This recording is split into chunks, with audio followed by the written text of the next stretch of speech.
All right. What's going on, everybody? What is happening? Welcome to the breakdown. We're back, episode 467, sponsored by where the hell? Well, hold on. Gemini's gonna kill me. How is this not up here? Gemini's gonna goddamn kill me. Hold on. Hold on one second. There we go. Sponsored by Gemini, ladies and gentlemen.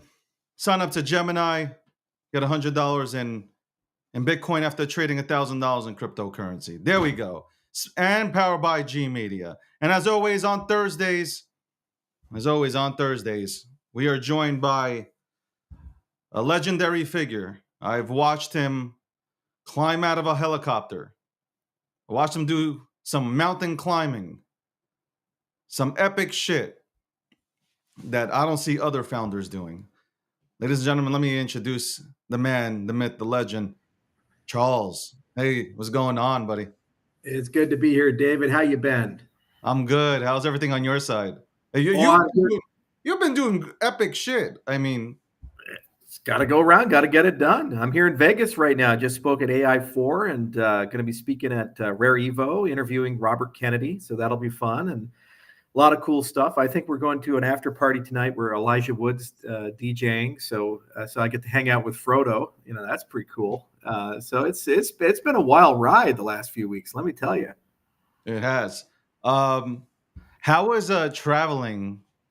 Like what? How was traveling out? And I'll not even go to that today yet. Climbing the mountain. I saw the pictures of you climbing the mountain. Tell me about that before we get into all the Cardano and the policies and the presidential, the election here and climbing that mountain. Did you tough. feel like giving up? I was out in Guatemala, and we got this bright idea in our head that it'd be fun to go and climb one of the volcanoes there. It was right next to Mount Pacaya, and it's like 13,000 feet. And I said, "Well, what's climb like?" "Oh, it's very easy. It's flat." And we go there. It's like fucking 45-degree angle, volcanic ash. So you sink when you walk into it, and we get around 12,000 feet, and suddenly it starts hailing on us, and we're in clouds and heavy wind, and it's hailing. We get up there, the volcano erupts. It's super beautiful and cool. Of course, we can't see anything because the clouds block it all. We're like, fuck that. And then we walk down, and as we're walking down, torrential rains hit us, and it's just like just coming down and pouring. So it was the best job ever, right? The best job I ever had. I really enjoyed it. And then we also did some helicasting, so jumped out of some helicopters into the water and took some cool videos there. What they don't tell you about helicasting is you never want to be the third guy to jump. Because every time somebody jumps helicopters, they gain like 5 feet in altitude. So we went from like 10 feet to like 25 feet. And then I hit the water real hard at an angle because the skid hit me when I jumped up. And then the rappelling was pretty fun too. I looked like an old woman getting out of a bathtub. I got underneath the skid. I was upside down, and I'm like, okay, the rotor wash is not going to mess me now. Now I can slide down. But I very slowly got out of that helicopter. No, I saw you climbing out the helicopter. I was like, I don't care. Like stuff like that, you're having fun, you're enjoying life. That's like awesome shit, man. Like that is truly some dope shit. But how in general, that tour that you took on, any positives that came out? Well, I learned a lot. It was a jungle warfare course with Delta Fuego because I'm getting ready to go to the Amazon. And so I figured we go to Guatemala to do a dry run in secondary jungle, although that's primary jungle. So it's a little different. And the Fuego guys are great. They're all like seventh group guys. And they say, oh, yeah, we do civilian training from time to time. Come out and fuck with us. And the guy, Pat, is just like, he's like Captain America who lives in damn Guatemala. He started as a professional baseball player, and then he became a Green Beret for some reason. So yeah, that was real great. When we went to the jungle, we set up this beautiful camp. We had all the hammocks out, and we just got done filtering the water with the gravity filters and everything. And then suddenly a large tree fell and crushed all of our hammocks, and it rained venomous scorpions on us. And I looked at some of our guys. I was like, I think this is a sign, man. We should call it for the day. Let's try again tomorrow. So learned a lot. Oh my God. All right. So hold on. Since you said the Amazon, are you getting ready to do that Wait, I think Lex Freeman did it. Are you getting ready to go into the Amazon to what's that called? What did he do? He was talking about this with Elon. He said he went into the Amazon and he took a I don't know what it's called. I forgot what it's called. Not shrooms, but Well, you're talking about ayahuasca and that stuff. there you go. Are you Yeah, yeah. prepared to do No, that? no, no. I got a whole different thing I'm going to do. I'll tell everybody after I do it, and if I survive, Okay. it's quite dangerous. But I won't. Have you I ever won't. done that or no? No, I'm not going to get into that. You know, we're just going to the jungle for a thing, and then Got it. afterwards I'll make Okay. really cool videos because you know me, it's got to go on Twitter. That's the Yeah. rule. No matter how stupid or fucked up it is, it's got to go on Twitter.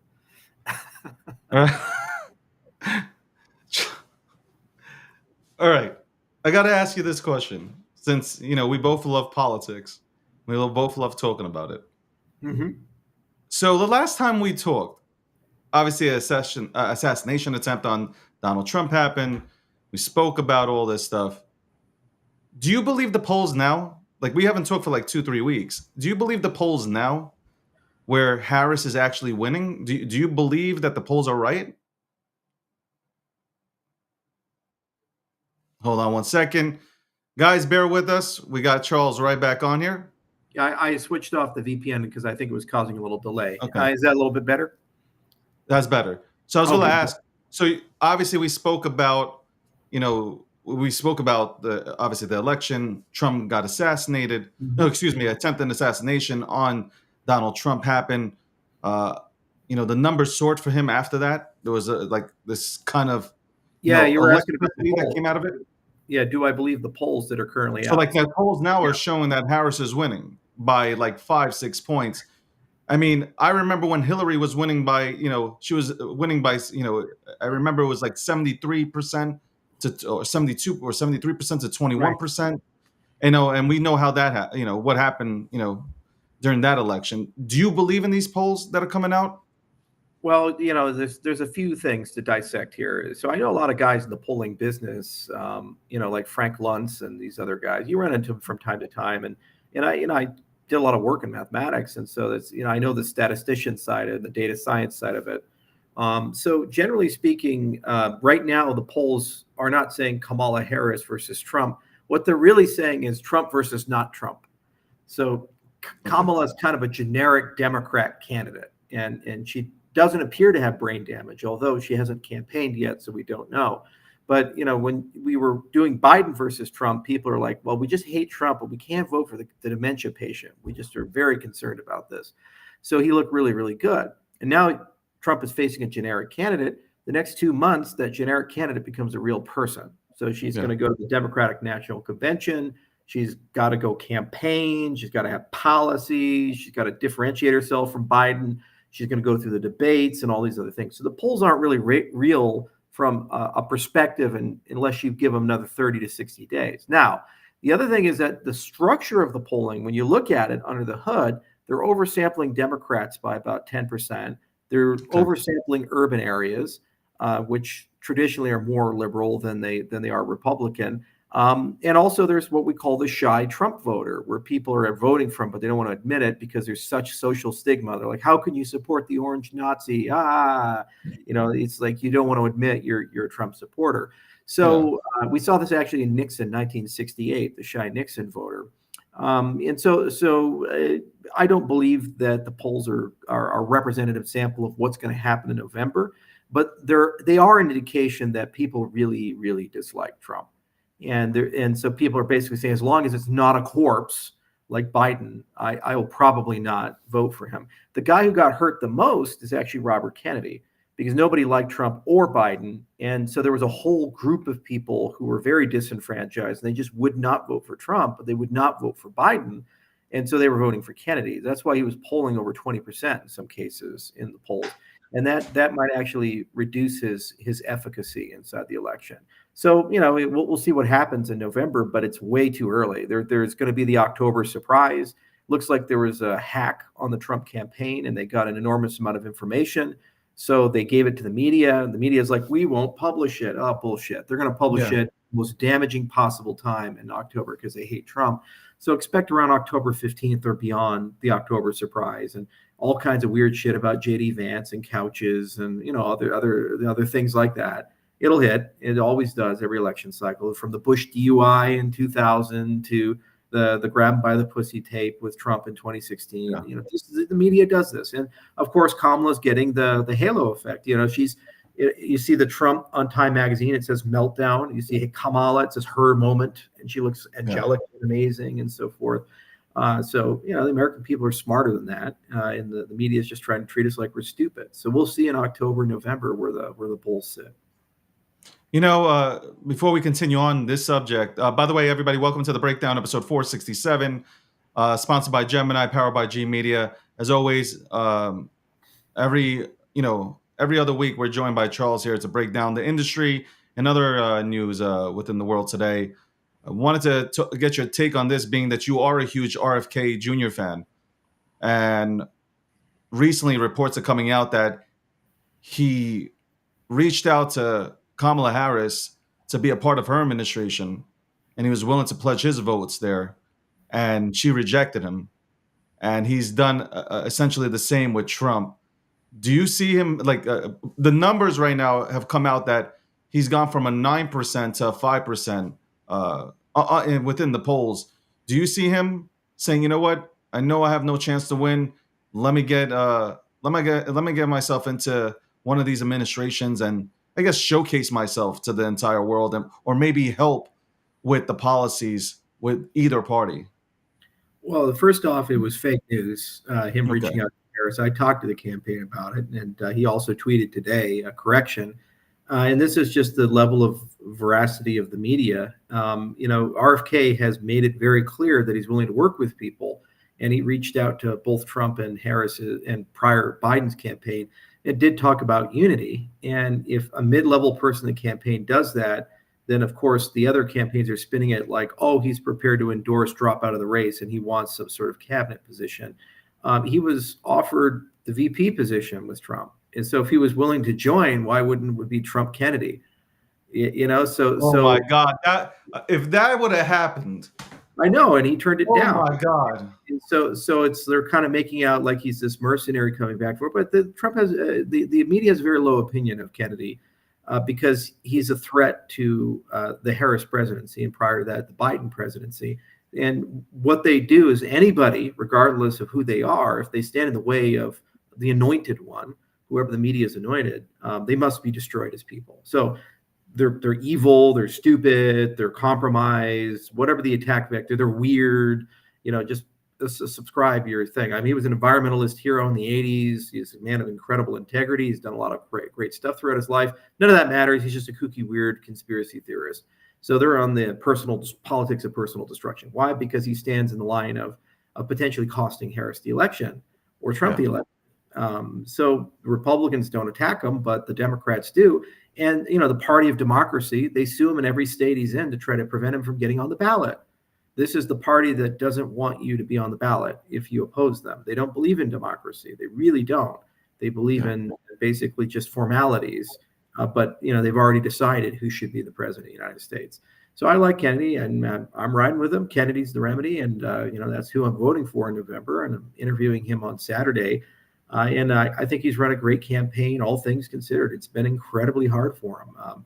Every disadvantage that you can throw at a candidate he has. It's not like they're all at the race and they're all running. With Kennedy, they put like 50-pound weights on his legs and then made him start back, half a mile from everybody else. And then they exclude him from things like he's not allowed to be in the debates. He's not allowed to be able to advertise the same way, and everything's under hyper scrutiny. They missed a spelling on somebody's name. Oh, well, we can't put you on the ballot. You didn't get your signature. I guess they say he didn't live in New York. He's the guy who cleaned up the East River, and all these things. He's like in the 80s, he was doing all the environmental lawsuits to make sure that people weren't pumping poison into the water supply in New York. He's been there his whole life, but I guess he doesn't live in New York now. This is the madness of what these guys are doing. And they know they're going to lose on appeal, but the thing is they can drag it out. And so it'll happen after the election. They say, oh, our bad, so sorry about it. It's just dirty politics all the way through. And that's what happens when you have a two-party system, right? Sure. And, somebody, I was talking to somebody yesterday, and they said Robert Kennedy Jr. is a calmer version of Donald Trump. That's how they look at it. They're voting for Robert Kennedy Jr. by the way, but they're like in their eyes he's calmer than Trump, and they also feel like it's unfair that he didn't even get a shot to be the lead candidate here for the Democrats. So what does Right. that really say about like our system? Like what does this say? Like where Harris had no votes, nobody voted for her. Like legitimately nobody voted for her. Right. Like if you're a Democrat, you should be upset right now. In my opinion, I'd be very upset if I'm a Democrat and I didn't get to choose a candidate. A candidate has been forced on me. Like, Yeah. and they talk about democracy. Like, how do you feel? Like, this is dirty. This is dirty, and people are playing with our country. That really pisses me the fuck off. It's America today in 2024, and the lapdog media lets them get away with it. They just go and endorse anything. Remember, Biden was the best president we've ever had. Should be on Mount Rushmore. His mental faculties are stronger than they've ever been. 3 weeks later, he's got Parkinson's. He's horrible. The Parkinson's expert visited the White House every month for the last year. We got to get him out. 25th Amendment, these things. Same person, 3 weeks time spread. Why? Because they realize it's a threat to their power. So now all of a sudden they have to go kill him. Harris is now the most brilliant person ever. She was the most unpopular vice president we had since Dick Cheney. Dick Cheney shot somebody in the face while in office. I mean, and yet now she's the most popular presidential candidate of a generation, and she's transformative. And she has no policies. We have no idea what she stands for, and she's not campaigning and talking to anyone. She's going to do what Biden did in 2020, hide in the basement. Because at the end of the day, it's Trump versus not Trump. That's what it's on the back. Do you think she has any chance? Like, so here's my thing. I know people think like somebody said, well, once they appear at the debate, Harris is going to take Trump to school. And I'm sitting back here, and I remember when Trump first appeared on a stage with a bunch of Republicans who had their plans, who had a vision. And when Trump came on there, he just got them out of their skins. They weren't even focused on delivering their visions to the general public. They were just going after Trump, and he didn't care. He got them out of their element. He's going to do that. To me personally, he's going to do the same thing to Harris. He's going to get her. I think he went against. Say whatever you want about Hillary Clinton. I think she's smart. Right. If he went up against Hillary Clinton and beat her, Harris stands no chance. Hillary's witty. She can go toe-to-toe with you. Trump has even admitted that she is a brilliant woman. He said it. What? Harris stands a chance? She can't. Did you hear her talk about inflation? She talks about all these things, Charles, that I'm going to lock down the borders once I'm president. I'm going to bring down inflation. You're in fucking office. You're the vice president. And I mean, the actual president, and think about the Democrat Party saying the president of the United States is not qualified to run for re-election, but he's qualified to be the president. I just don't understand it, right? This is the bullshit they're shoveling to people, but they hate Trump so much, David. They hate him so much. The passion is there. They're willing to elect a ham sandwich if they can. Just but as long why not say RFK, I know you're our best shot. Not these people. RFK, you're our best shot. And you know what? You know why I'm saying this? Guys, I know you're like, Dave, what's wrong with you? You're talking about Trump. I like Trump. But if let's say Trump loses, I'm okay with Robert Kennedy Jr. being the president of the United States of America. That's the whole thing. You want your best candidates on stage representing the United States of America. You don't want somebody who, I don't know, like Charles said, I don't know her policies. I don't even know, I didn't know that she existed up until like a few months ago when we started up, or I would say up until the debate where Biden malfunctioned and now everybody came out and they replaced him. Nancy Pelosi admitted it live on TV. Yeah. Joe, you got to step down, do what's best for the country. Yeah.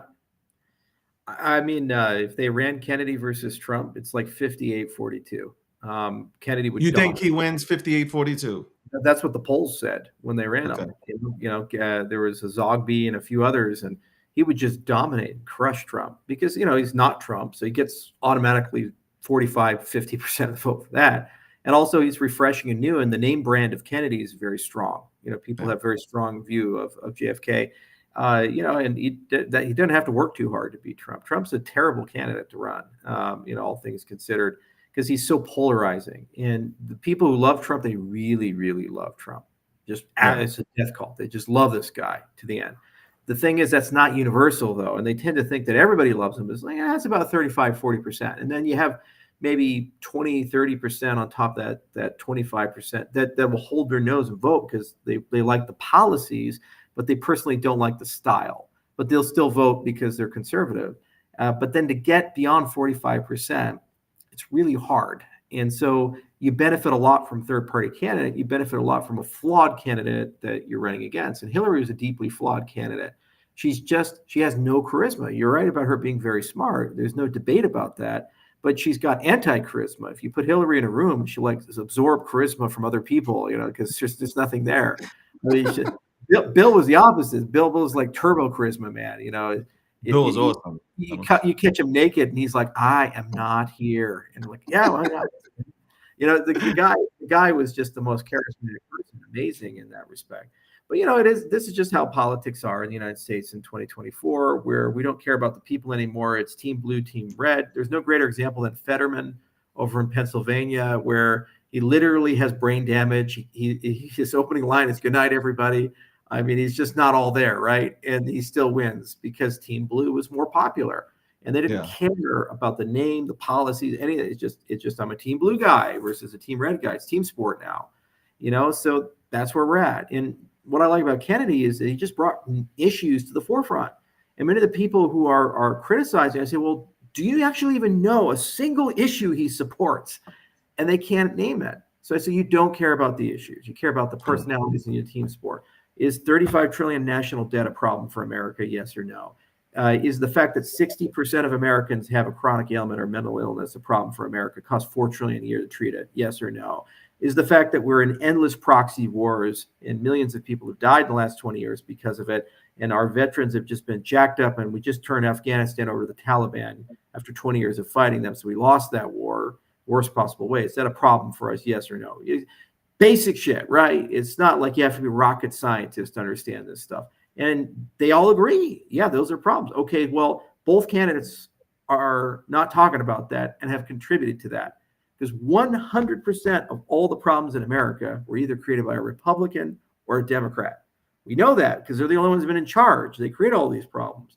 So maybe we should have an independent candidate come in and try to bring people back together and force us to take a step back and assess our foreign policy, our civil service, the size and scope and purpose of the U.S. government, and have some very real conversations about problems that come up.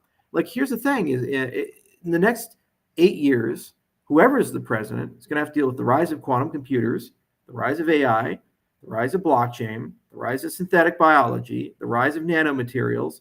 It's going to have to deal with probably World War III, war with China or very close to it, potential nuclear war with Russia. It has to deal with the restructuring of Europe. It has to deal with the restructuring of Asia. It has to deal with the emergence of Africa and potentially a ton of problems there, and also the collapse of South America because all these communist regimes are coming into power and they're falling apart, whether it be Peru or Chile or Brazil or Venezuela or so forth. And there's going to be consequences to those elections that have been held. So whoever the president is has to deal with all that, in addition to all the legacy stuff, like the 35 trillion of debt and all these complexes that have enormous political influence. Oh, yeah, and by the way, AI is going to get involved in our politics, and you can't trust and read anything you read or see now, because every image is probably doctored and fake. Every video is probably doctored and fake. Every audio recording is doctored and fake. Whoever's the president has to deal with that. Yeah. And we're literally just talking Orange Man bad and Cackles Harris. This is where we're at. We're not talking about issues. We're not talking about issues once. That's my problem. And I want candidates to fucking talk about issues. The only person in the race who's actually talking about an issue is Robert Kennedy. I just ran into Andrew Yang. So I'm here at AI4. He talked about issues, whether you agree with those issues or not. He talked about Vivek Ramaswamy. He talked about issues. That's why I enjoyed listening to the guy. There was actually substance there where he had an agenda in the you could disagree, you could agree, it didn't matter. At least it's there. At least we're talking about it. At least we're trying to deal with it. Trump doesn't talk about issues at all. Just immigration, this and this and this. I'm so brilliant. I'm so capable. You see him, the Bitcoin 2024, so I'll fire Gary. Well, you actually don't have the authority to do that. Okay, well, he can resign, but let's hope he does. And then I'm going to do strategic Bitcoin. Okay, well, what does that mean? I don't know. Do you support Lummis's bill? Do you have your own bill? Do you support Fit 21? Do you not support? No, there's no policy there. Yeah, I got the inside baseball when he had his little gathering with the crypto people at Bitcoin 2024. You had to pay $895,000 for that ticket to go and sit down and talk to Trump. And it's 30-minute meet and greet. He spent the entire time rambling about Israel and how bad Biden is and all this other stuff and his golf swing and these things. And his uncle has a PhD and this, that, and the other. They paid almost $1 million to basically just let Trump ramble at them for 30 minutes. And they got 5 minutes of, hey, Trump, Gary bad. Okay, Gary bad. That's where we're at with this. There's no policy there. And Harris doesn't have any policy either. Her policy is whatever they tell me to support, I will support. And I get to be the president of the United States. It was the same for Biden. He couldn't understand policy. He's got dementia. You tell him, it's like, what flavor ice cream am I having tomorrow? That's where this guy's at. So we're not having policy level conversations, and our collection of problems is growing exponentially. And those problems will kill this nation if we don't resolve it.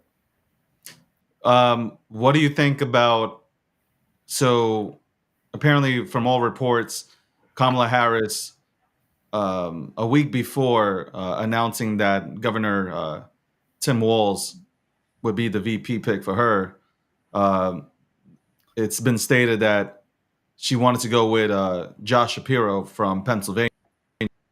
Backlash in the Democratic Party because he's Jewish.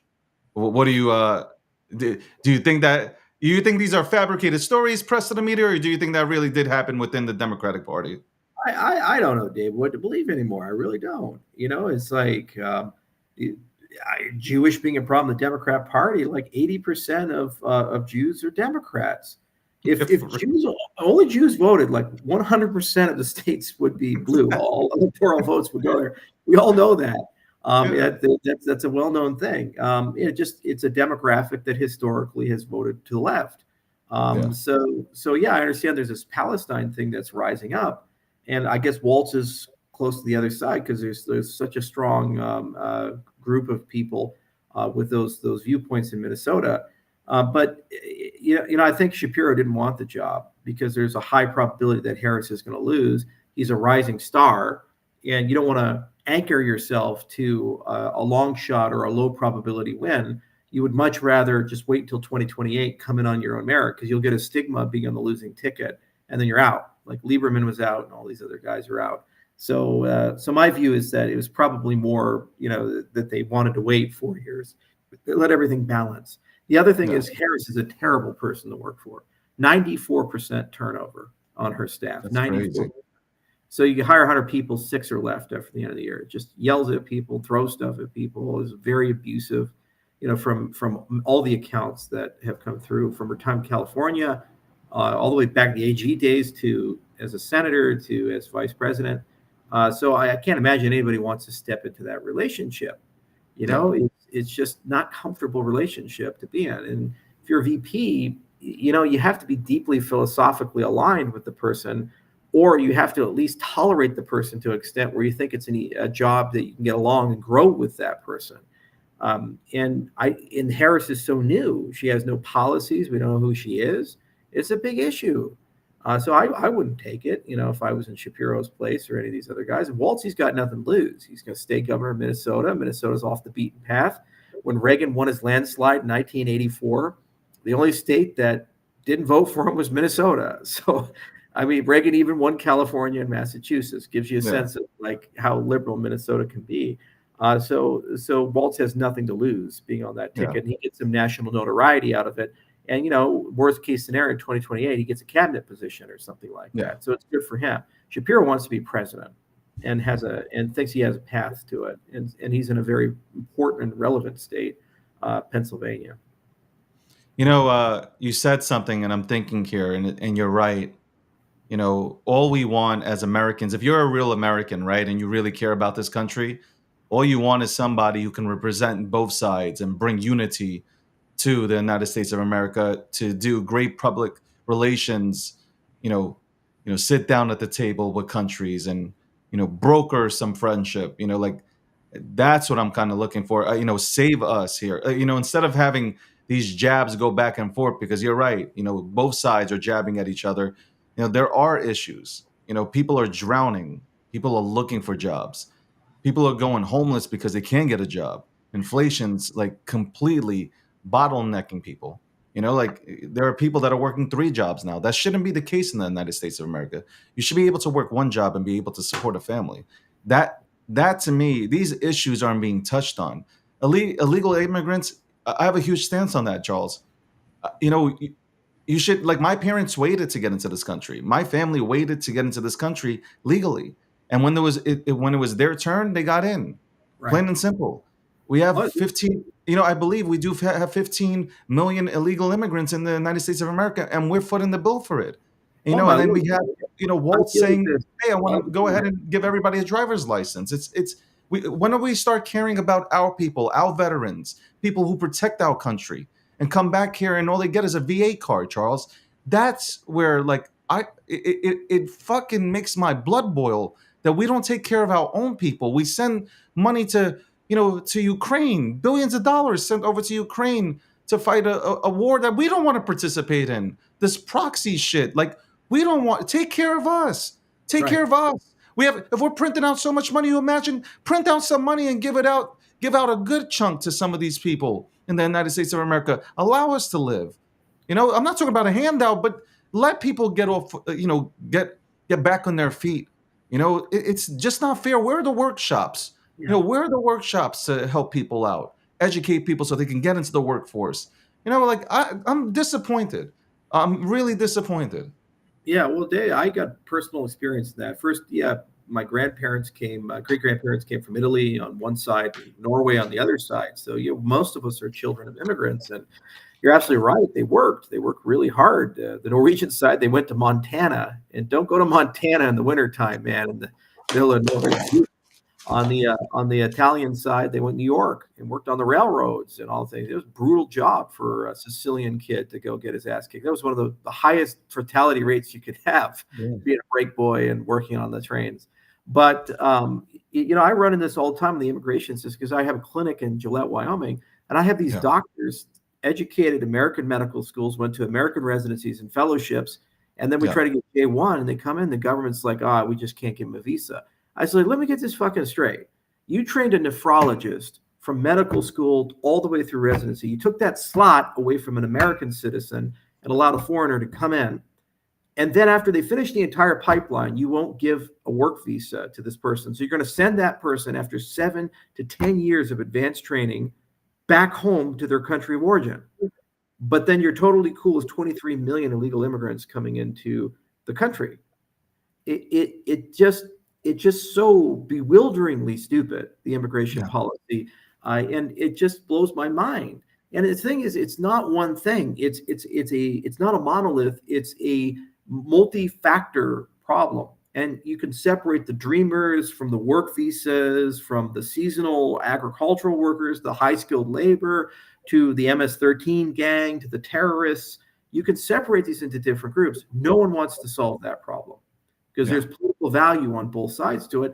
And, the Democrats are just trying to legalize everybody because they have in their mind that somehow this voting bloc will turn Texas blue, and then they could always win national politics. And it's destroying the nation. Costs us over $400 billion a year, this problem. And nobody wants to talk about it. And this is one of the reasons Trump is so popular. It's one of his flagship issues, and he's perceived as the guy that's going to figure it out. Now, if you are on the right and you see this, like, how do you deport 23 million people? Even the Nazis tried for 4 years. Was the Jews as 6 million, and they had cattle cars and guns. So you're really going to try to figure out how to deport 23 million? That's just not. It's not realistic and reasonable. And to what extent are you willing to go to do that? Are you going to send the military in and round people up and put them on trains?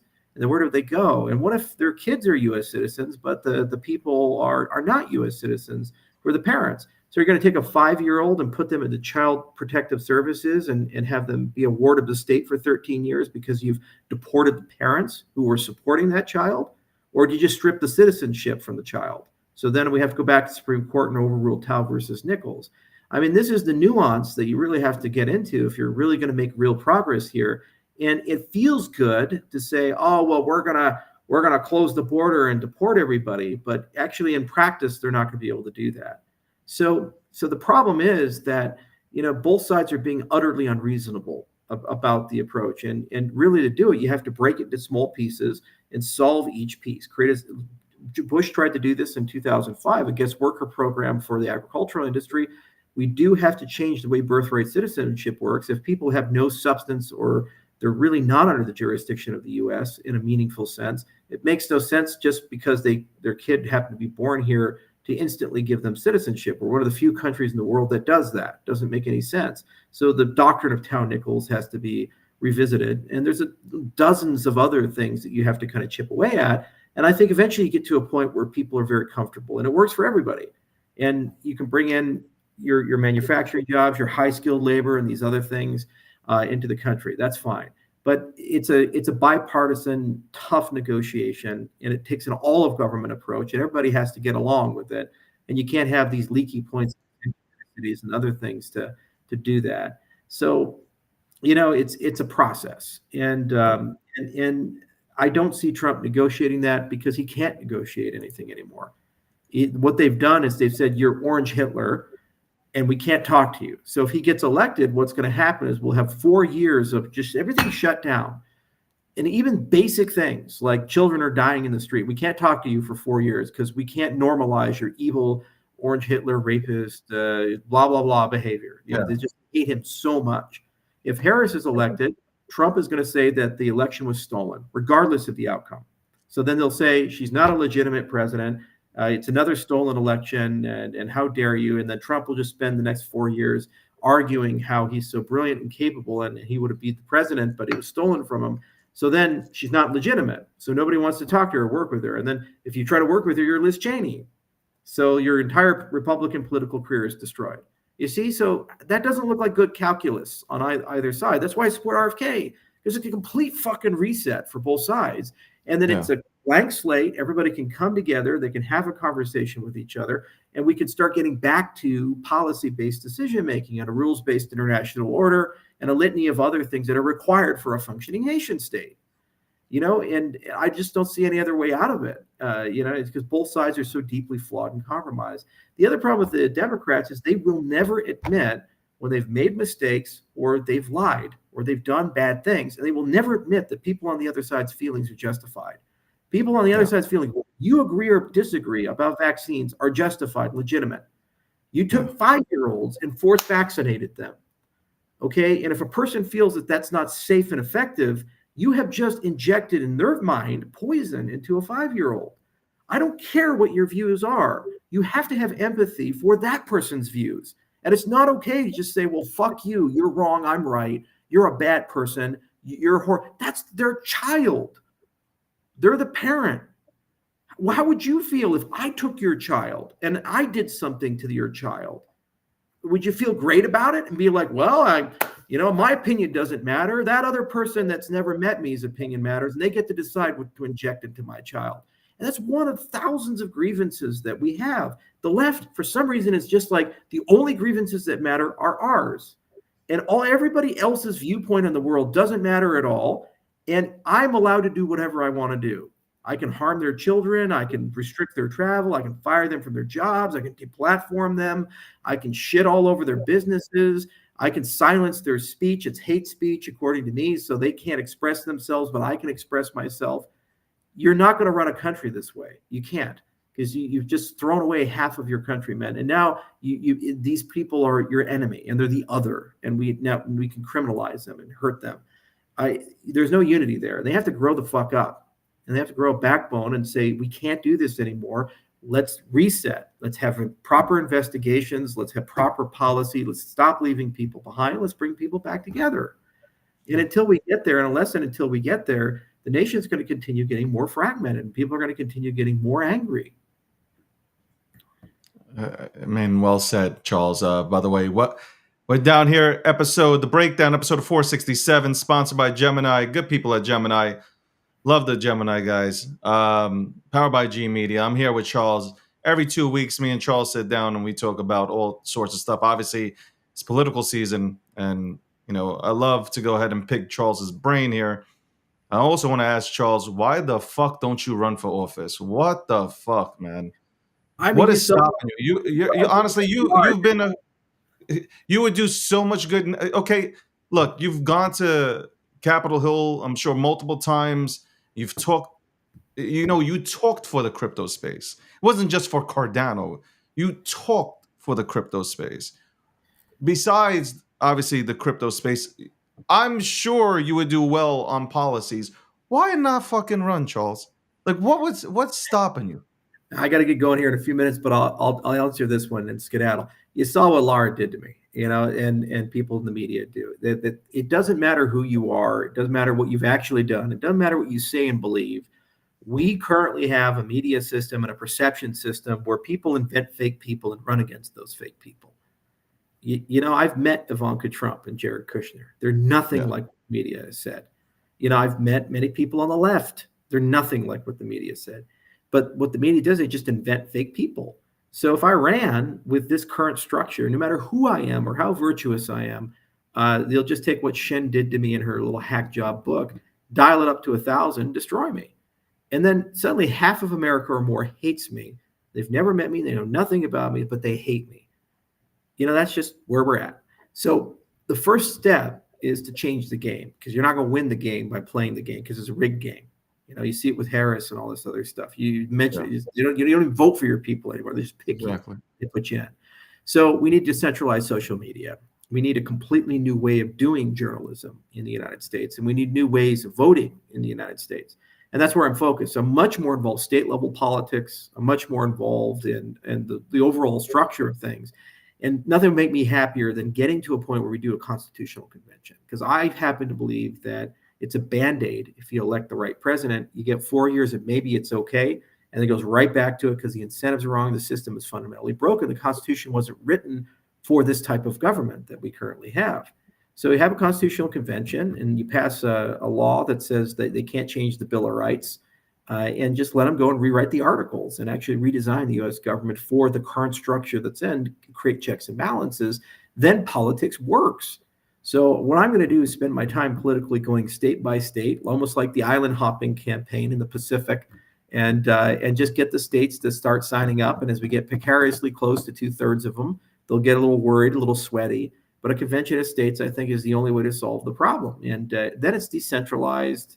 It's not personal. It's not a cult of personality around a particular person. You can't just go shit on that person and make everybody hate him, and then you've won. Instead, you have to fight the ideas. And how do you fight the ideas of giving people liberty and freedom? How do you fight the ideas of transparency and accountability? How do you fight those? You can't. You can't fight those ideas. Those are foundational concepts that we as Americans were told to believe in. The soldiers who went to war died for, and everyday people think is how you run a normal society. And what will end up happening is you'll find some people that are against them, and those are the people that are the enemies of America. Those are the people that actually want communism, and those are the people that actually want a world structure and order where you don't have freedom. And they do exist, sadly, and they think because they're smart. I was at this AI4 conference, and I saw Geoffrey Hinton come up, and Geoffrey's like, oh, well, we cannot open source AI. Do not publish the weights, these things. We can't trust society. So in other words, I'm comfortable with 5 companies having total control over the most important invention of human history. We can't give it to the masses, even though it can lift people out of poverty and make everybody better, because we can't trust the common man. There's absolutely people that exist who don't trust the common man, but the whole concept of America is we do. That's what we were started on in the 18th century. And I'd like to believe that there's enough Americans left that still believe in that. And the only way we're going to solve that problem is a constitutional convention, in my mind. So that's what I'm going to go and fight for. You know what? If you ever run, Charles, I will make it a thing to come on this show every single morning and make sure that you are elected. Because honestly, that's what we need We need people that can be corrupted to go into office and get shit done for the American people. Period. And I said this to somebody, and I'll let you go because I know you're busy. But I've said this to somebody yesterday. I've said this multiple times. I want the best person in that position to go out there and fix the fucking country. Bring everybody together again. You're not gonna bring everybody 100% together. Obviously, people have their own opinions and they won't, move or budge on their thoughts. But we need to bring this country together. I mean, this is horrific from both sides. They've gone way too left and way too right. It's time to bring everybody together. Hopefully that happens in 2028 because I don't think it'll happen during the next 4 years. But hopefully in 2028, we'll have more candidates that step up and we'll have more than just a two-party system here because the two-party system just doesn't fucking work. Yes, sir. All right. Thank you, David. I wish I had more time. I could talk to you for hours as I've done before. I know. I'll see you in the next 2 weeks. Cheers, my friend. Have a great time. That was Charles from Cardano. Ladies and gentlemen, thank you very much for tuning in to the Breakdown, episode 467, powered by G Media, sponsored by Gemini, the good folks at Gemini. My name is David Gokhshtein, and we are back. Had some technical difficulties out here getting a connection live, but we are live now. Got more equipment coming into play. Got a lot of things cooking. So appreciate you guys for tuning in. Thank you, Charles. As always, Charles comes on every 2 weeks and we shoot the shit about politics. We talk about the news, blockchain, whatever it is. For me, I've always been a fan of Charles. I've always been a fan of Charles, and I've always felt like Charles has been misunderstood. I'm glad that Charles is out there now, being on Spaces and being granted a spot on Spaces and not being muted and allowing to have a conversation with the man.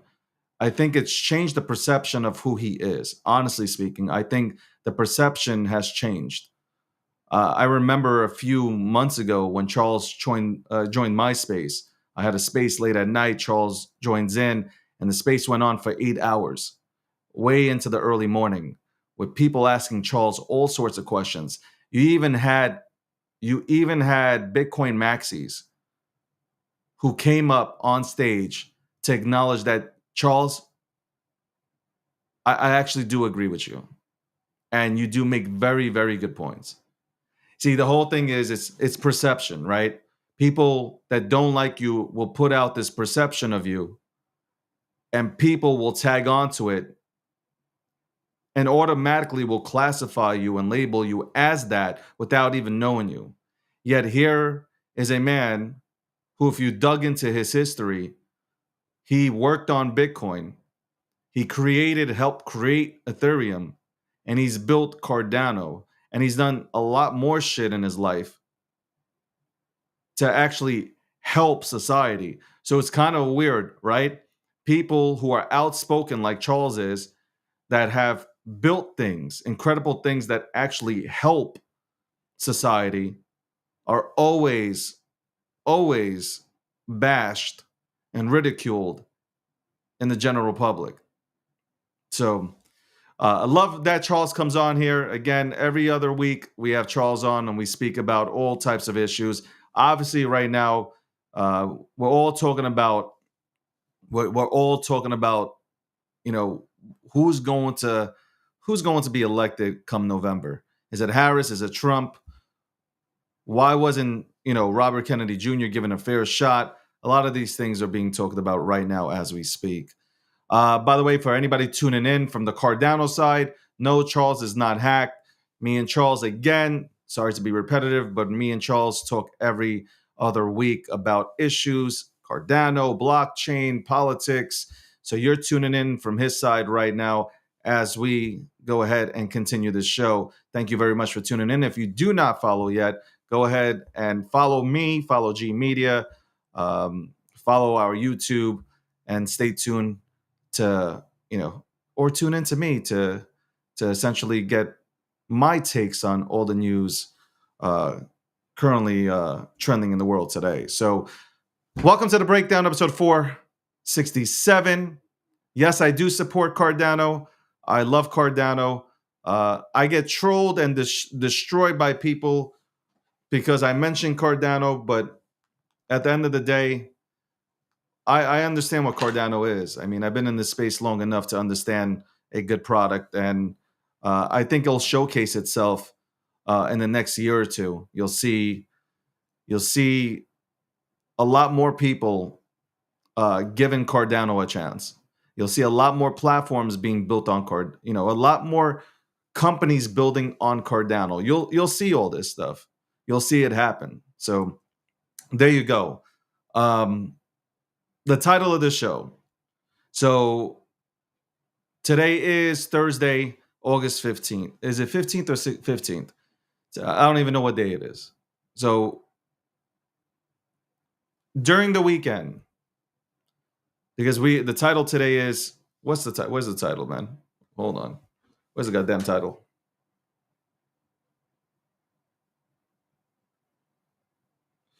One second.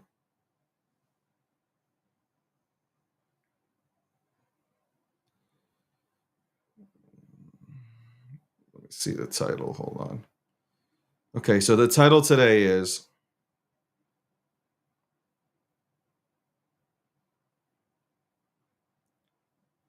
once. Let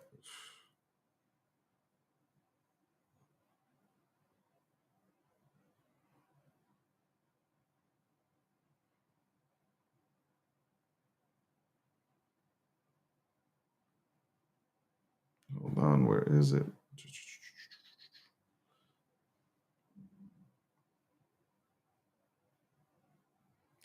Okay, so I made the title today, is crying a legitimate meme asset? That's the title for today. And we'll talk about, obviously, other meme assets. So crying is an OG meme that was created in 2014. For anybody who is looking to understand the memes that they are going into, go to knowyourmemes.com to educate yourself a little bit about memes. So during the weekend, early in the morning, on Nobu Space, I think everybody should check that out. I think it starts at 10:45 p.m. Eastern Standard Time every single night.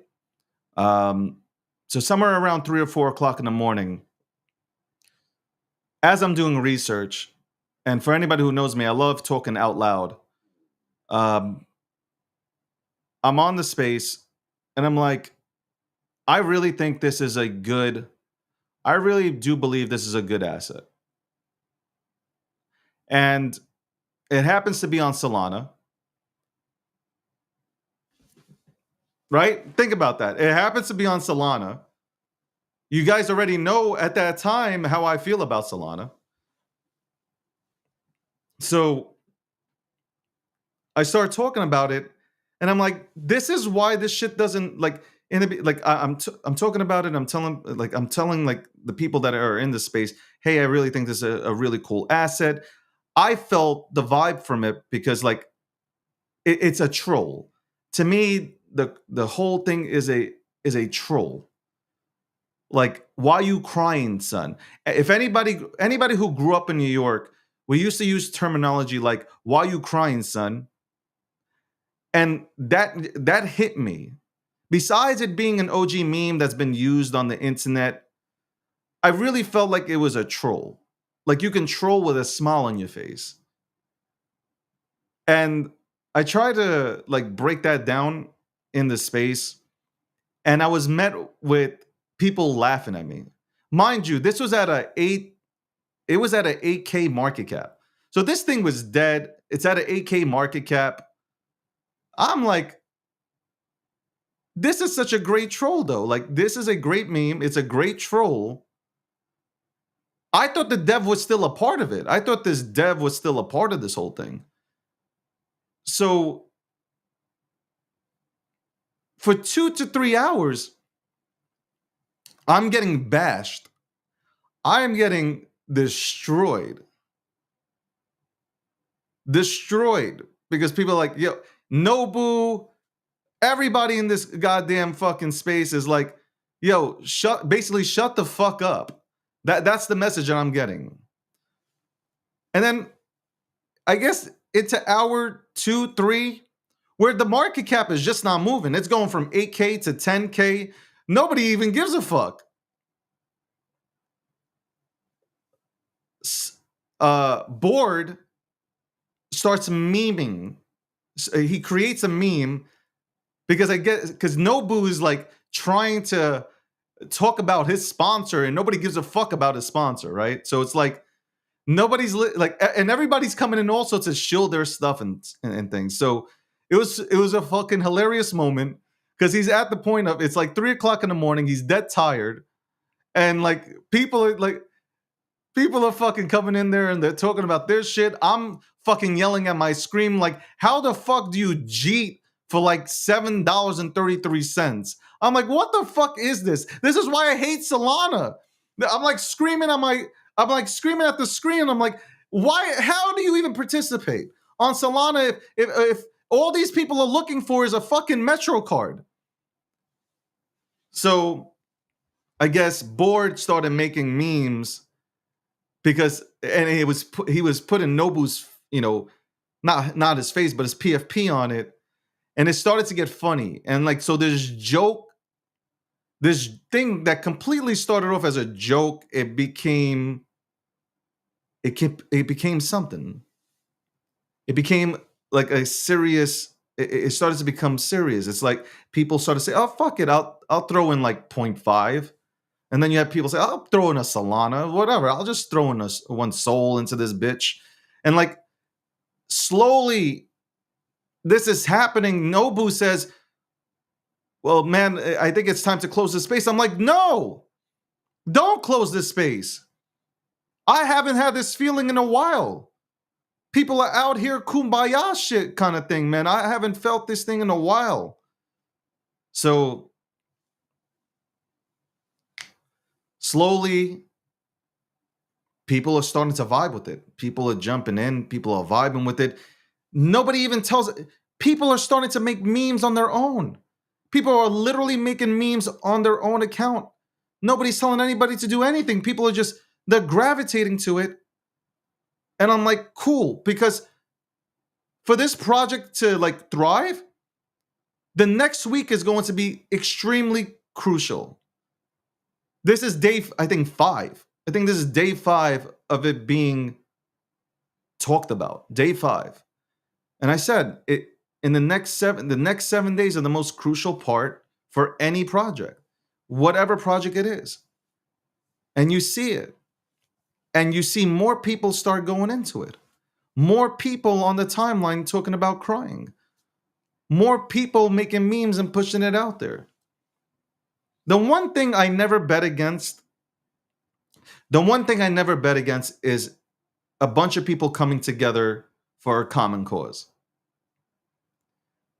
If people believe in something and they feel that there's value in something, you can't push back against it. It's impossible. Obviously, I became more vocal about it. And regardless of who leads the project, I'm a community member and I'm going to do everything possible to hope that I can make it somewhat successful. Because I felt energy I haven't felt in a while. That's it. And it's really cool there's nonstop spaces.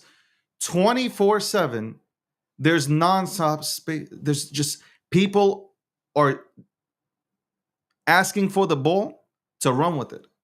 And they're hosting spaces. There's over 200 plus people in spaces consistently. Now there's 2 rooms open. Soon there will be 3 to 4 rooms open. This is really becoming a thing. It is. And the positive that I hope that comes out of crying is maybe people will stop chasing shiny objects. Maybe people will say, you know what? I'm tired of chasing all this stuff.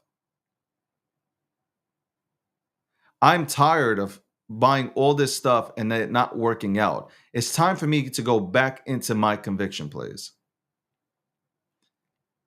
It's time to look for conviction plays. It's time to look and bet on people instead of just chasing things that are forced.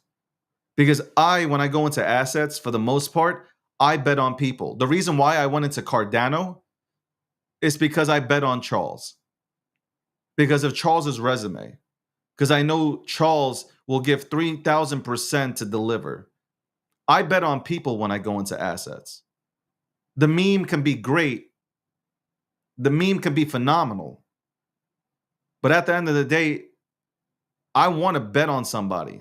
I want to know that that person is driven to win. That's what I want when I go and take my hard-earned money and I put it into said asset. Period. And if it fails, I know that people, as long as you give me 1,000%, as long as you give me maximum effort, I don't care. And that's the way it should be. If something fails, as long as the person gives maximum effort, it's fine. At least that's the way I approach it. Because nothing's guaranteed. No matter how good the setup is, no matter how good your marketing is, no matter how good your CFO is, your CEO, your COO, it doesn't matter.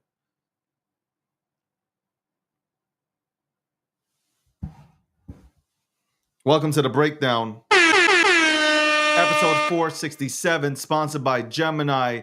Shout out to Gemini. Click the link, sign up, get $100 in Bitcoin after trading $1,000 in crypto. What more do you want? G Media. If you're not following G Media, I don't know what I can tell you, man. Unbiased news. You should be following it. Literally, follow G Media. Follow all our content creators. We got a lot of stuff to go ahead and push out there right now. A lot of partnerships, a lot of things in the works. I'm so fucking excited. Like literally excited to announce a bunch of shit that the entire crew has been working on to get done and facilitate. It's an amazing feeling. It really is. Hard work does pay off. Hard work always will pay off. 100%. Put effort into shit. It will work out. It will work out at the end of the day. I am crying though. I am crying. I am definitely crying. Hold on one second. I just want to check something real quick.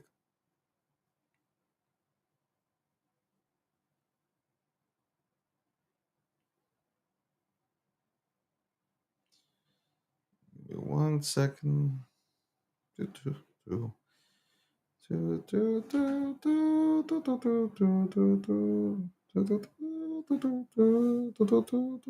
the fuck is wrong with this shit? I'm telling you, X. I don't know what's wrong with X. I don't know what's wrong with X. I don't know what's wrong with X.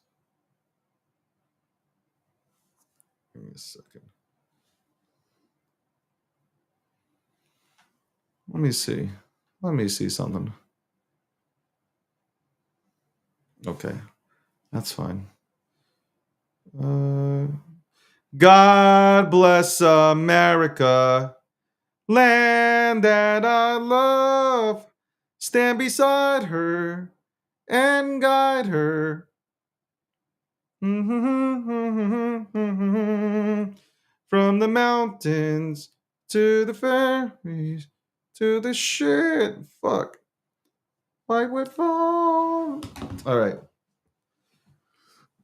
All right. So, yes, I would encourage you guys to take a look into Crying Cat. I would definitely encourage you to look into Crying Cat on Solana. Follow them. And you don't really have to be in it at all. You could participate in the community. That's really it. You could participate with a bunch of people just looking to fucking create dope shit and be surrounded by dope ass people. That's really it.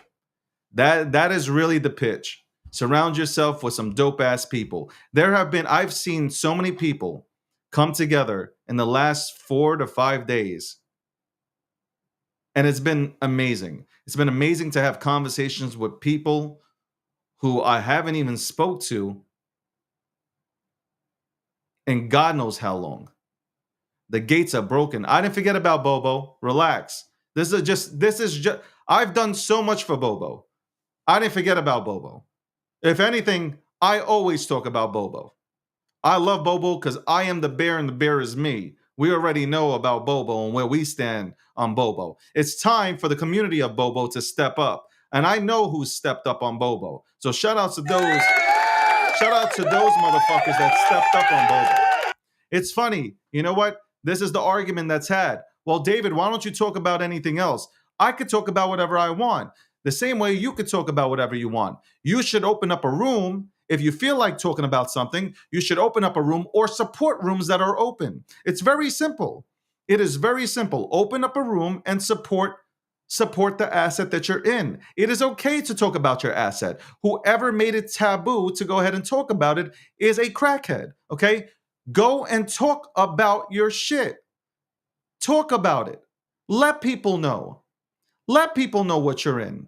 There's nothing wrong with it. When you buy a new car, you tell everybody what kind of car you bought. When you buy new fucking sneakers, you tell everybody what kind of sneakers you bought. When you buy a house, you tell everybody you bought a house. There's nothing wrong with telling people what you're in.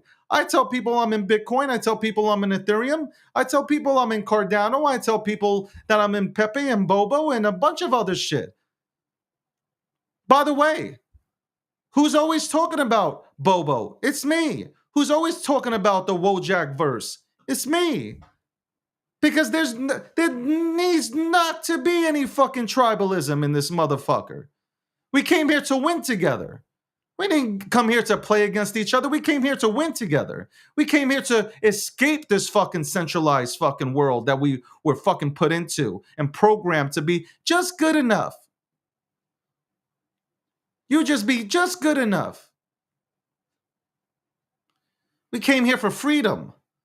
At least that's how I look at what Satoshi did. Satoshi Nakamoto gave us freedom. Yeah, it's great gains. It's great. Money is great. But what good is money without freedom? Freedom is the ultimate goal to fucking achieve the freedom, to be comfortable. Freedom.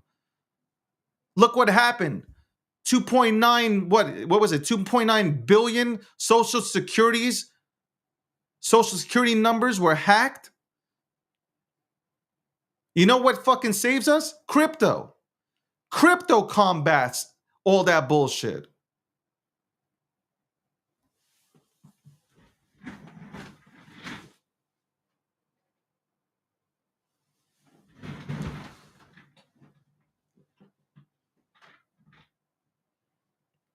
Ladies and gentlemen, it's a time to unite. It's a time to unite. And for those who unite, you will see it. You will see the benefits of working together versus working against one another. You will see it I really believe you become a different person. You shall see. Surround yourself with positive people. Watch what happens. Watch what happens when you surround yourself with like-minded people. It's easy to be negative. It is so easy to be negative. It doesn't take much to be negative, but it takes a whole lot of energy to be positive. It couldn't be me waking up in the morning and wishing for something to go to zero. It couldn't be me to wake up in the morning and slander somebody or cut somebody's legs off when they're winning. No. I hope people win bigger than me because I want to see people that are driven succeed. That is it. I want people to be successful. I want people to take advantage of their opportunities, and I want people to win. And I'm saying this on camera. You can tell when somebody's bullshit, and look me in my eyes. You can tell when somebody's full of shit. Real quick. Put your personal fucking agendas aside, and you can tell real quick if somebody's lying or not. I want to see all things win. Why would you root against a community, any community,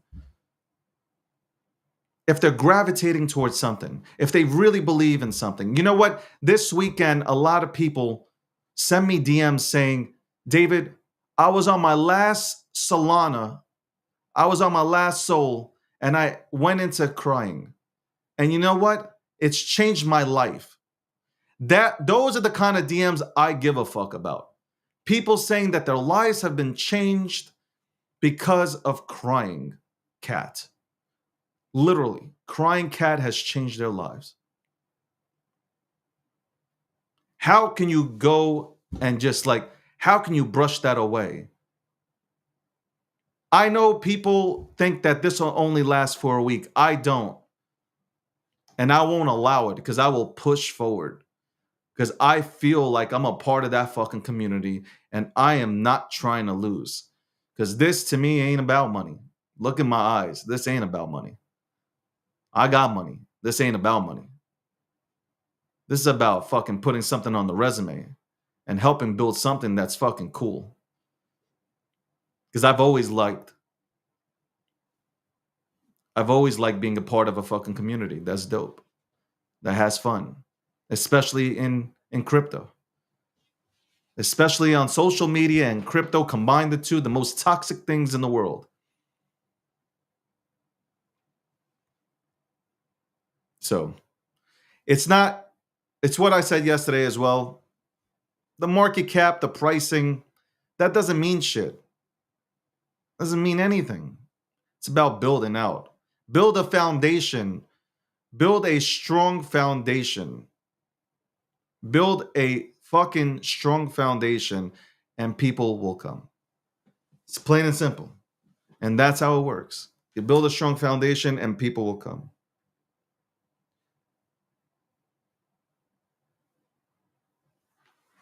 People will come. And I don't plan on losing. I don't plan on losing. And we will talk more about, by the way, the markets. I mean, hold on one second. I got to check something. What the fuck is going on? Hold on. Give me a second. What the fuck is going on? I do this live with you guys. I'm like, what the fuck is going on?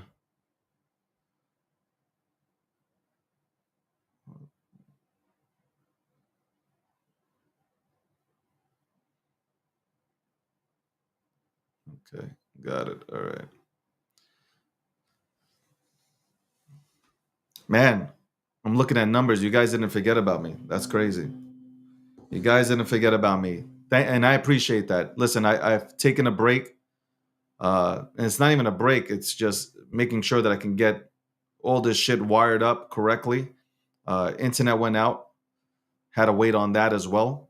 And I got a lot of cool equipment coming in to take this show to the next level.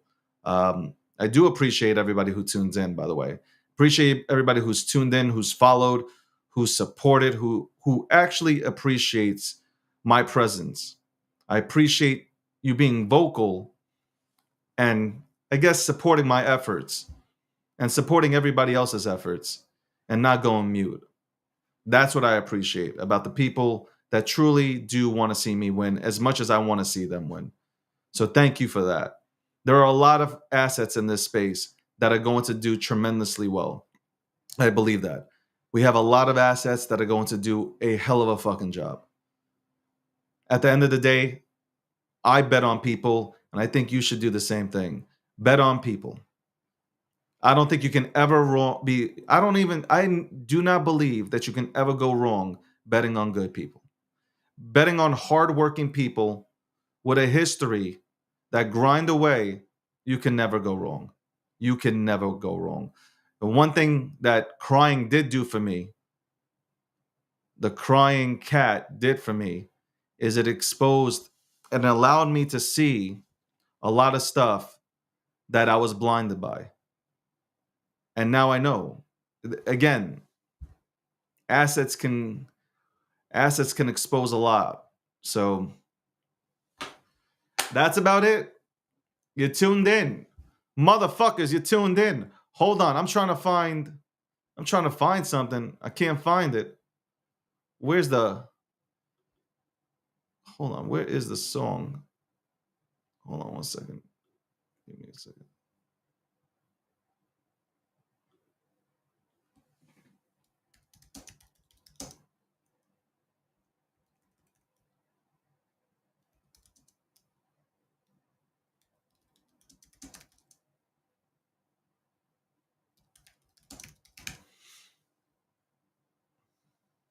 Actually, hold on. I think I have it.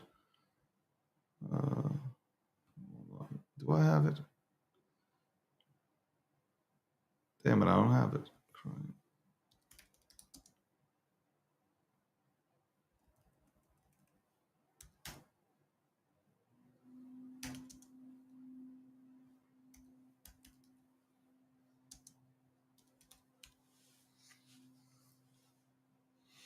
Okay, here we go. Let's go ahead and jam.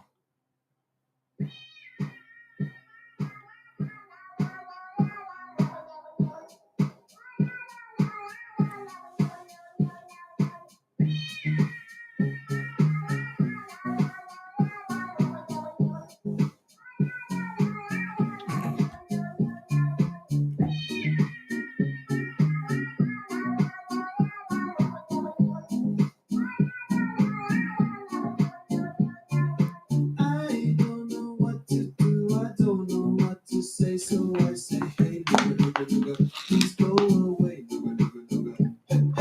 I don't know what to do. I don't know what to say. So I say, hey, please go away.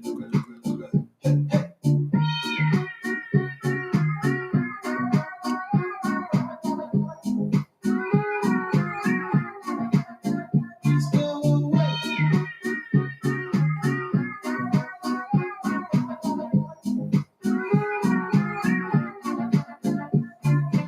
I don't know what to run, I don't know where to hide, so I say, look, look. I don't know where, look.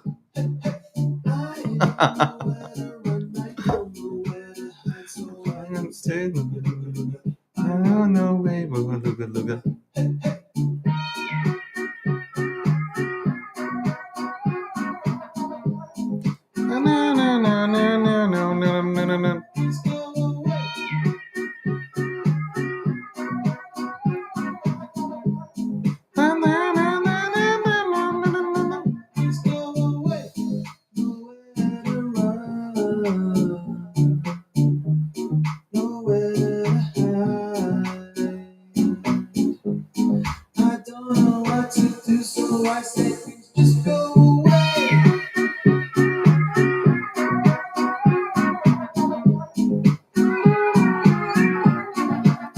Please go away.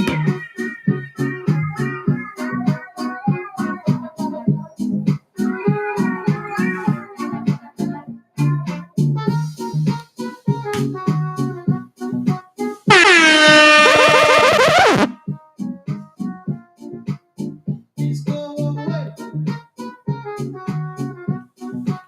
Yeah, I should hold on. Let's go auto mode. There we go. Please go away. Let's turn that back on one more time. Let's go. We partying up in this bitch. Look at that.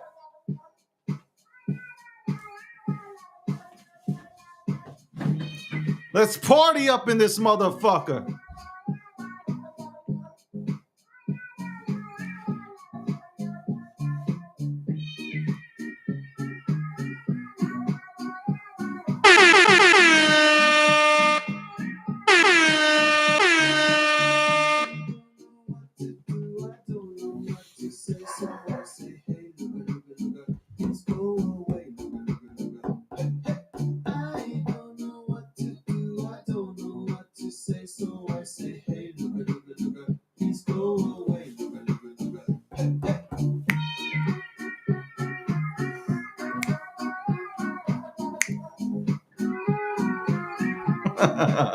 Let's go away.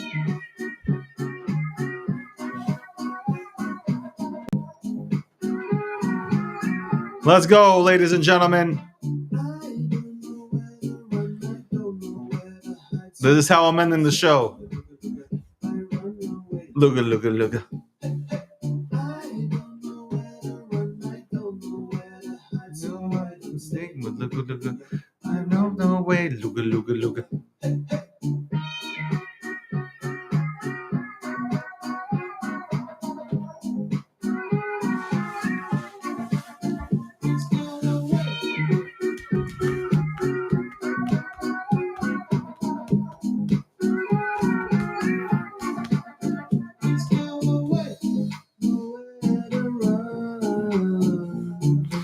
Call your grandmother. Call your grandfather. Call your parents. Unite communities. Unite everybody. Let's fucking go.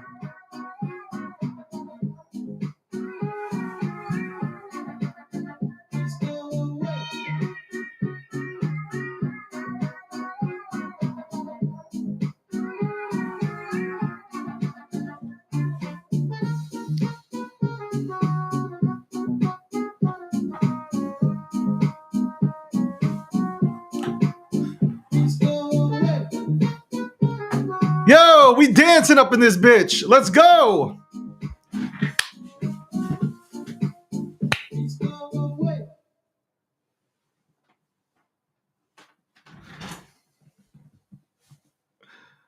Oh boy, welcome to the breakdown. I'm breaking it down. Let's go. That's what I'm talking about. Hold on one second.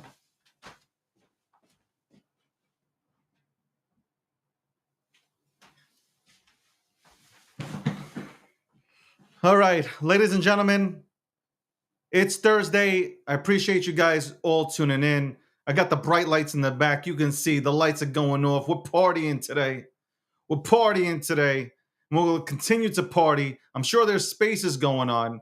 I'm sure people are hosting spaces about this crying cat. We're all crying. Why you crying, son?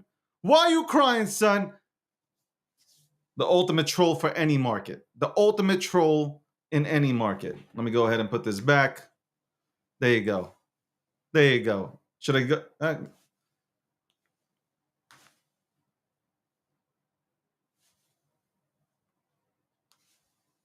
All right, that's better. We're here. We're here. Let me go ahead and let go of the Cardano people. Guys, from the Cardano side, thank you very much for tuning in. Let me just log you off real quick. Give me a second.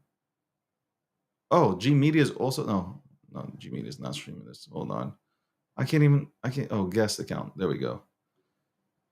There you go. I let go of...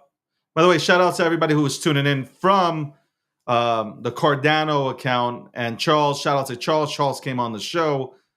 And that was great. It was great seeing Charles come onto the show. Again, every other week, Charles joins me as we go ahead and discuss world events. Obviously, today I'm talking about a crying cat. That is right. I'm talking about a cat. A crying cat at that. There you go. Yeah, Johnny, you know what? Johnny, it is what it is, man. I know you're jealous, Johnny. I know you're jealous, but I know you do have a crying cat. So that's all that matters, is that you have a crying cat. Who has a space open? Where am I going? What are we doing? Let me see this real quick. Let me look.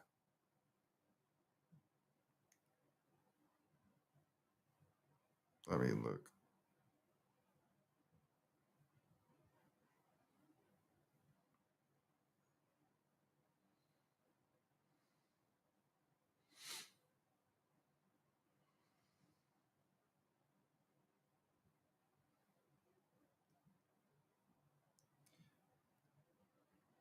All right, guys. I don't see no. I don't know if there's a space open or not. Hold on. Let's see. There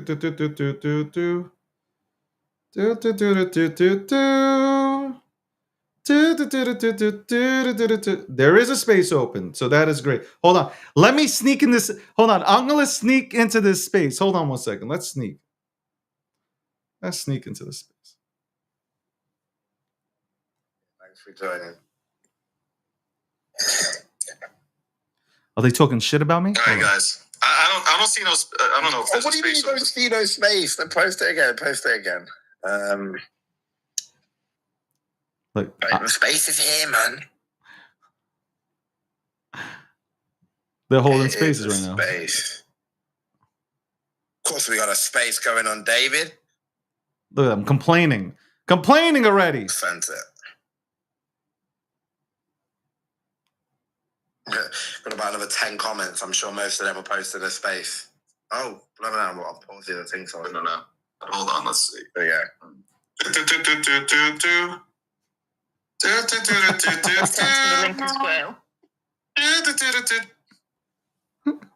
They're holding spaces right now. You put me on the space. Of course, we got a space going on, David. Complaining. Complaining already. We're not complaining, David. We're loving you out here, man.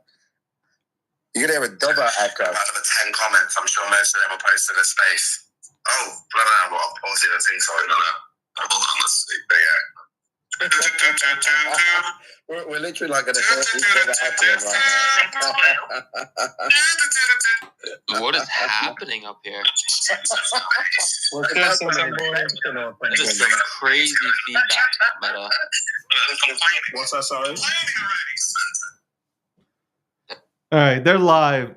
This community's funny as fuck. I'll be joining in the next few minutes to chill with the homies out there who are repping the Crying Cat and vibing the fuck out. It's nice to see that's hilarious, man. I gotta say, here's my thing before I go. I really do believe that if Crying Cat is successful, if Crying Cat is really successful, it will be a trickle-down effect for everything else on Solana. Because you know what? I think people are tired on Solana. They are exhausted from jumping from one thing to the next thing and the next thing, and they're losing money out here. Like, they're losing their soul.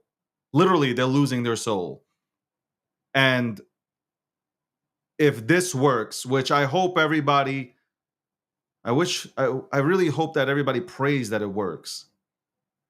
I think it will be able to give life to other projects, to have other projects be seen. And that's really the ultimate goal. Again, unity is cool, man. Being united is cool. Being divided is whack, man. Like, I really don't understand this whole divide shit. Be divided. Be nasty to each other. Like, what's wrong with you, man? There's something cool happening. Join in. Have fun. We're in finance. Finance is boring. Have fun. There's a crowd here. And it's not just a Crying Cat conversation. It's more than that. People are getting deep, talking about their feelings, talking about how their lives have changed, talking about what they want to do, mission statements. Like, all these things are being discussed. And by the way, for anybody who's in crying, if you guys are just staring at a market cap and just praying for the number to go up, that defeats the whole point of crying. Crying Cat, it's not about the market cap. It's about building something and building a foundation and making something fucking epic. Don't you want to be a part of something epic? The money will come if it's successful. I've already explained it. Multiple times. You think Steve Jobs cared about money? No, he cared about inventing a great asset. The iPod, which led into the iPhone. Once people start using it, money comes, revenue comes. You can't judge a team based on a market cap. That would be like just judging Tesla right now and saying Tesla sucks because the price of Tesla is down from all-time highs. That's crazy. That's not how you judge people. That's not how you judge a team or an asset. So anyway, don't want to bore you guys to death. If you believe in something, keep trooping, man. If you really believe in something, you have conviction in something, keep trooping. Shout out to Bobo, man. Bobo, let's go. Bobo, let's go. Get the fuck up and let it rip already. Let it rip. Send it. Send the motherfucking shit already. Shout out to everybody who's tuned in. Appreciate you guys. And I promise we'll be back tomorrow and next week moving forward. We'll have guests on. We'll talk to the community members as well. I'm all in. I will support this team, whatever team that has taken over this project. I am in full support. I'm going to give you 1,000%. We're going to see this through, man. We're going to have a hell of a good time. And hopefully there's a trickle-down effect for everybody. Because everyone can sit at the table. Everyone is more than happy to sit at my table. Period, said and done. I want all you motherfuckers sitting at my table. My table's big enough for everybody. Fuck that clout shit. Fuck that clout shit. That clout shit is a disease. I want everybody at the table. Let's fucking go. Let's fucking go.